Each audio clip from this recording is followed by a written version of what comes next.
الحمد لله رب العالمين، والصلاة والسلام على رسوله الأمين نبينا محمد وعلى آله وأصحابه ومن تبعهم بإحسان إلى يوم الدين.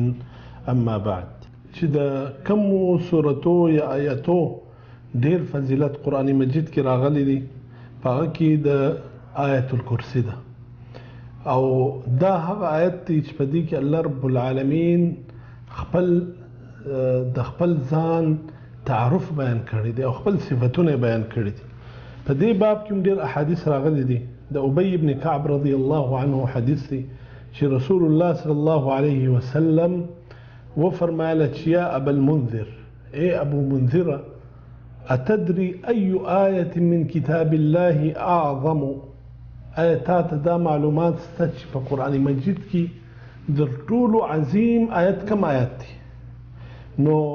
دی وایي چې قلت یا رسول الله، اے دا الله رسوله، دا په دې باندې دا آیت ما ته نه دی معلوم، بلکې الله او رسول په دې باندې ډېر ښه خبر دی. نو رسول الله صلی الله علیه وسلم بیا دغه پوښتنه جوړ وکړه او وی فرمایله چې اتدري اي آیة من کتاب الله معك اعظم؟ چې کم آیت په قرآن مجید په آیاتو کې د ټولو کم آیت عظیم آیت دی؟ نو دی وایي چې ما ورته وفرمایل چې ای د الله رسوله، دا خو آیت کرسی ده. الله لا اله الا هو الحي القيوم لا تأخذه سنة ولا نوم له ما في السماوات وما في الأرض من ذا الذي يشفع عنده إلا بإذنه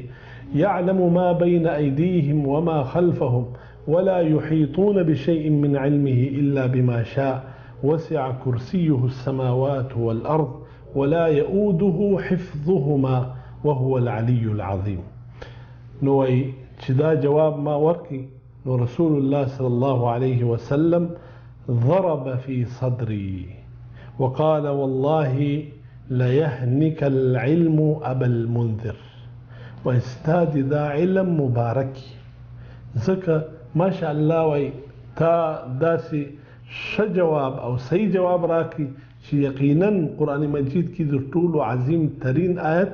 هغه آیت الکرسی ده او عظیم ترین صورت هغه صورت فاتحه ده. که څوم د حروفو په اعتبار باندې د آیت کرسی سره نور غټ آیتونه سته، آیت الدین دی، هغه د دې غټ آیت دی، خو په دې کې چې کم مفهوم او معنا ده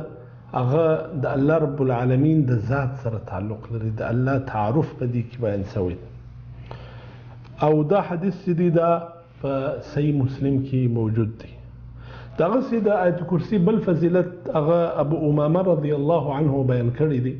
چې رسول الله صلی الله علیه وسلم وفرمایل چې من قرأ آیت الکرسی فی دبر کل صلاة مکتوبه، وای کم انسان چې دا عادت جوړ کی همیشه د هر فرض مانځه بعد آیت کرسی تلاوت کی، نو د دې فضیلت وسی وای لم یمنعه من دخول الجنة الا ان يموت، د جنت په مابین کې فاصله هغه د مرګ ده، چې وفات سي نو سیده به جنت ته داخلیږي. دا حدیث په سنن النسائی کې موجود دی او صحیح حدیث دی. دغه سي د کومو آیاتو فضیلت چې قرآن مجید کې راغلي دي هغه د سورة بقره اخرنی 2 آیاتونه دي، د دې ډېر فضیلت راغلي دي. د ابي انصاري رضی الله عنه حدیث دی چې رسول الله صلی الله علیه وسلم وفرمایل چې من قرأ هاتين الآيتين من آخر سورة البقرة في ليلة كفتاه، وای کم انسان چې د سورة بقره اخرنی 2 آیاتو تلاوت د شپې وکي نو دا د د لپاره کافي کیږي. ځینې علما وایي د دې مراد دا دی چې په دې شپه باندې الله رب العالمین د حفاظت کې د بشر نه رسیږي، یا دا معنا هم کېدلی سي چې د دې شپه کې الله رب العالمین د عبادت درجه ورکړي، کله د چې ټوله شپه د الله عبادت کړي. دغه سي په دې باب کې نورم احادیث دي چې دغه سوم د اخرنی د سورة بقره د اخرنی 2 آیاتو فضیلت هغه معلومیږي. دغه سي قرآن مجید هغه سورتونه چې هغه ډېر فضیلت لري هغه سورة بقره او سورة آل عمران دي. د بریده رضی الله عنه حدیث دی دي فرمایي چې كنت جالسا عند النبي صلى الله عليه وسلم فقال وعزد النبي عليه السلام سره ناست وم نو ما ته دا وفرمایله چې تعلموا سورة البقرة وآل عمران د سورة بقره او سورة آل عمران د دوه سورتونه تاسو زده کړئ او دا هغه عظیم سورتونه دي چې دا د قیامت په ورځ باندې پر انسان باندې سایه کوي او دغسې د ابي امامه رضی الله عنه بل حدیث دی چې رسول الله صلی الله علیه وسلم دا وفرمایله چې اقرأوا القرآن فإنه يأتي يوم القيامة شفيعا لأصحابه تاسو د قرآن مجید تلاوت ډیر کوي ځکه د قیامت په ورځ باندې به دا د انسان دپاره شفاعت کوي او دا بیا وفرمایل چې اقرأوا سورة البقرة تاسو د سورة بقره تلاوت هم زیات کوي ځکه فإن أخذها برکه د دې اخیستل د دې زده کول په دې کې برکت دی او د دې پرېښول په دې کې ندامت دی وترکها حسره ولا تستطيعها البطله او ساحران دې ته نشي ټینګېدلی پر کم کور کې چې سحر سوی پر چا چې سحر سوی پر هغه کور کې د سورة بقره تلاوت وسی یا پر هغه انسان باندې د دې سورت تلاوت وسی نو هغه د ده دپاره شفا ده دا حدیث دا په صحیح مسلم کې دا حدیث موجود دی د نواس بن سمعان رضی الله عنه بل حدیث دی چې وایي رسول الله صلی الله علیه وسلم وفرمایل چې یؤتا بالقرآن یوم القیامه الله رب العالمین به د قیامت په ورځ باندې قرآن راولي واهله الذين كانوا يعملون او هغه انسانان به را حاضر کی چې هغه پر قرآن مجید باندې عمل کوي په دنیا کې او د دې مخکې به څوک رواني سورة بقره او سورة آل عمران به مخته رواني او بیا به هغه انسانان پسې رواني چې هغه په دنیا کې پر قرآن مجید باندې عمل کوي دا حدیث هم په صحیح مسلم کې موجود دی او د ابو هريره رضی الله عنه یو بل ډیر مهم حدیث دی چې په هغه کې رسول الله صلی الله علیه وسلم فرمایي چې لا تجعلوا بيوتكم مقابر وایي د خپلو کورو څخه مقبرې مه جوړوئ وإن البيت الذي تقرأ فيه البقرة لا يدخله الشيطان وایي په کم کور کې چې د سورة بقره تلاوت کیږي دې کور ته شیطان نه داخلیږي الله اکبر دا یو ډیر عظیم فضیلت دی او دا حدیث په سنن ترمذی کې موجود دی او صحیح حدیث دی دغه حدیث په نور الفاظ باندې هم راغلی دی چې نبی علیه السلام وفرمایل چې لا تجعلوا بيوتكم مقابر ان الشيطان ينفر من البيت الذي تقرأ فيه سورة البقرة وایي د خپلو کورو څخه مقبرې مه جوړوئ په کم کور کې چې د دې سورة بقره تلاوت کیږي د هغه کور څخه شیطان تښتي دغسې په کومو صورتو چې نور اضافي فضیلتونه راغلي دي په هغه کې یو سورة الکهف هم دی دې باره کې ابو الدرداء رضی الله عنه حدیث دی چې رسول الله صلی الله علیه وسلم وفرمایل چې من حفظ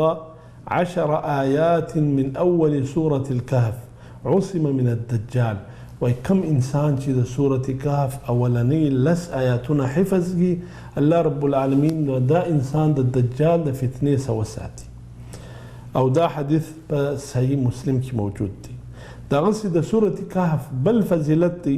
ابو سعید الخدری رضی الله عنه په روایت باندې چې نبی علیه السلام وفرمایل چې من قرأ سورة الكهف في يوم الجمعة اضاء له من النور ما بين الجمعتين وای کم انسان چې د جمعې په ورځ باندې سورة کهف تلاوت وکړي نو الله رب العالمین به ده ته داسې یو نور او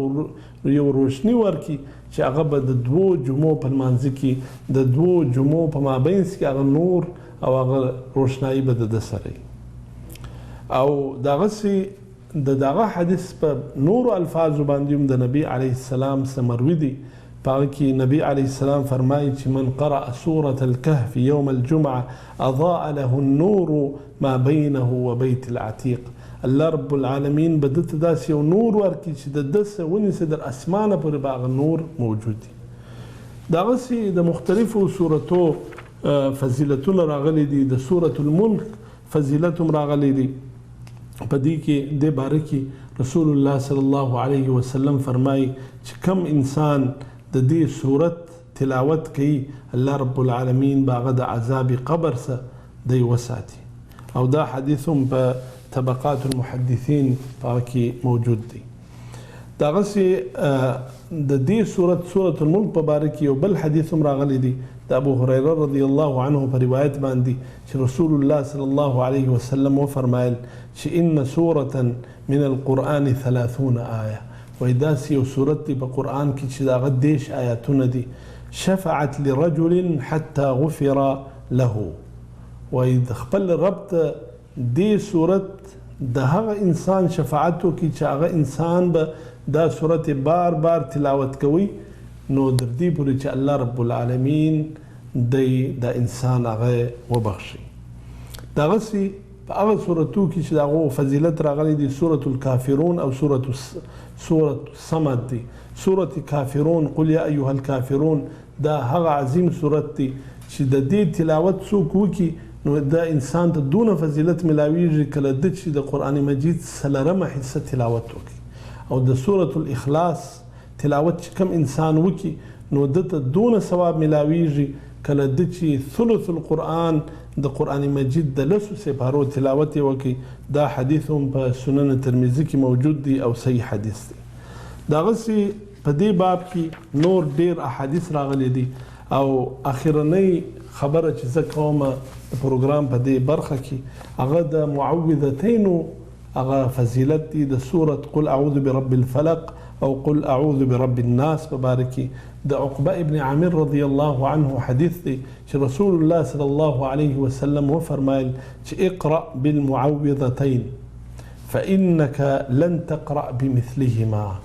و ای عقبه رضی الله عنه ته د دې 2 سورتو ډیر تلاوت کوه ځکه داسې نور شی بل ته نسې ویلی چې په هغه کې دونه